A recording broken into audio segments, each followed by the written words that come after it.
Hello, and welcome to Once Upon a Time in Black History. My name is Tamara Shiloh, and I am your host.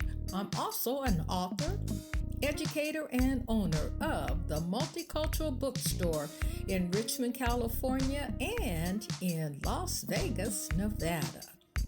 This podcast can be heard on Anchor, Apple, iTunes, Spotify, YouTube, and SoundCloud.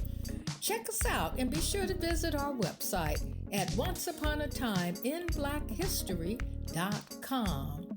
Okay, I want to thank you for listening, and we'll get started.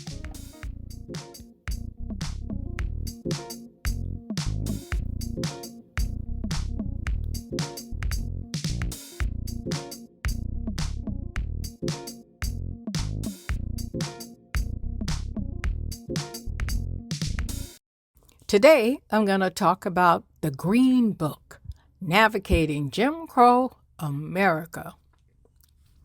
Discriminatory laws and practices of the Jim Crow era made traveling by car a dangerous experience for Black families.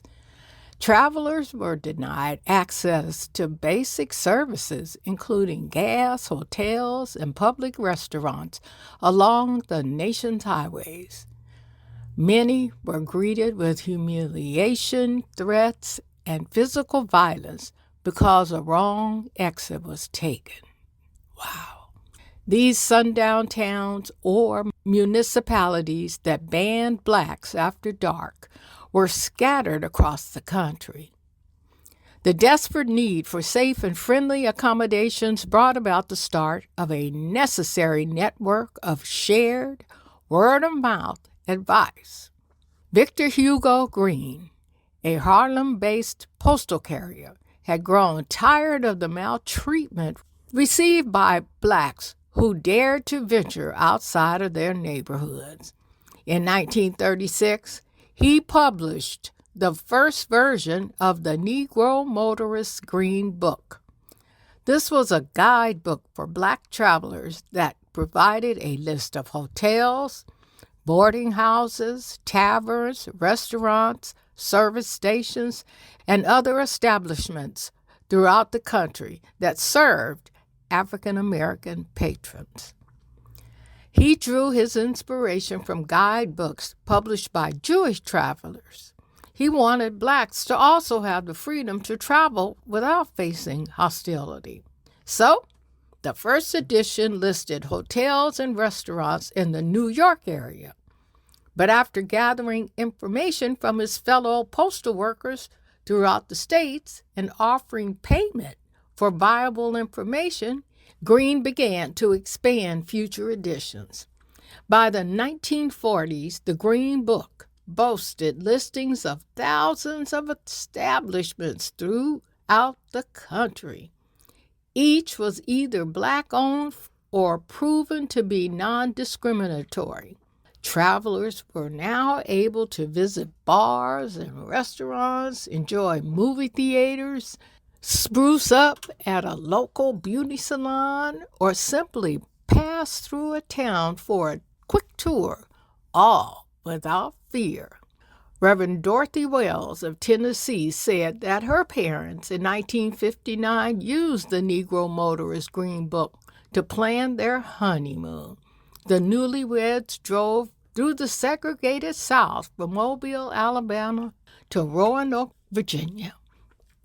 She said it took them about 6 days one way to make the trip. She said during an interview with the WMC Action News 5, if you wandered into a place where African Americans are not welcome, it could be worse than not safe. You could end up actually being killed.